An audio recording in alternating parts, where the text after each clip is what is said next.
Kaleana, the Wellbeing Director at Sequoia Consulting Group, is back with us. Kaleana, have you been finding that there is some fear or uncertainty about that call, getting that call to say you have to come back in the office next week? Yeah, I mean, there definitely is a lot of hesitation. I mean, some of us are scared to even go to the grocery store, which is something we need to do, let alone go into an office and have to interact with people and use elevators and, pretend things are back to normal when they don't really feel that way. For parents, of course, or anyone having to juggle schedules for people in the household, that's another concern because while the workplaces are opening, schools are not, and day camps are not. And so making sure that you have the ability to leave the home in a good place as you're heading into work is another thing.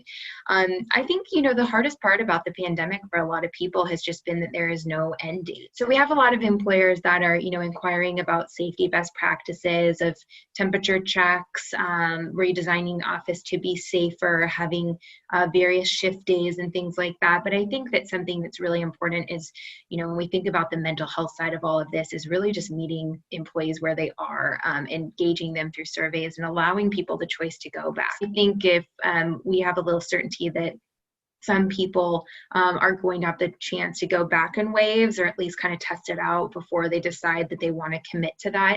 I think that's kind of the trend that we'll start seeing, is really giving the choice to the employee. For those workplaces where that is not the reality, or like, you don't know my boss, what could you say if an employee is having those feelings of doubt, or they're in the office and they're not liking what they're seeing? Perhaps they don't feel safe. For a lot of people, the best advice would be, as you're talking to your manager, is just trying to see, are there any tasks that can be done remotely? Is there an opportunity to do a different position or a like-minded position at the company that could have less exposure?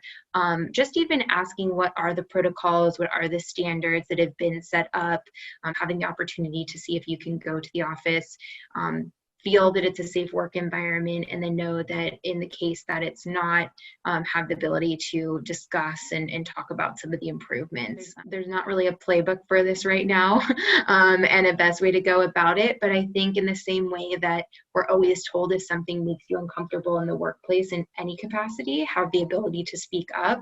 Most companies, I guarantee, their HR company or their HR teams are being prepared to address these concerns, and ensure that in the case that someone feels uncomfortable or needs to find an alternative way to do their job, that's really what those teams are there for. It's really encouraging. So another positive note you're leaving us with, Kaleana Quibell. Thanks for being here on the Help and Healing Hangout.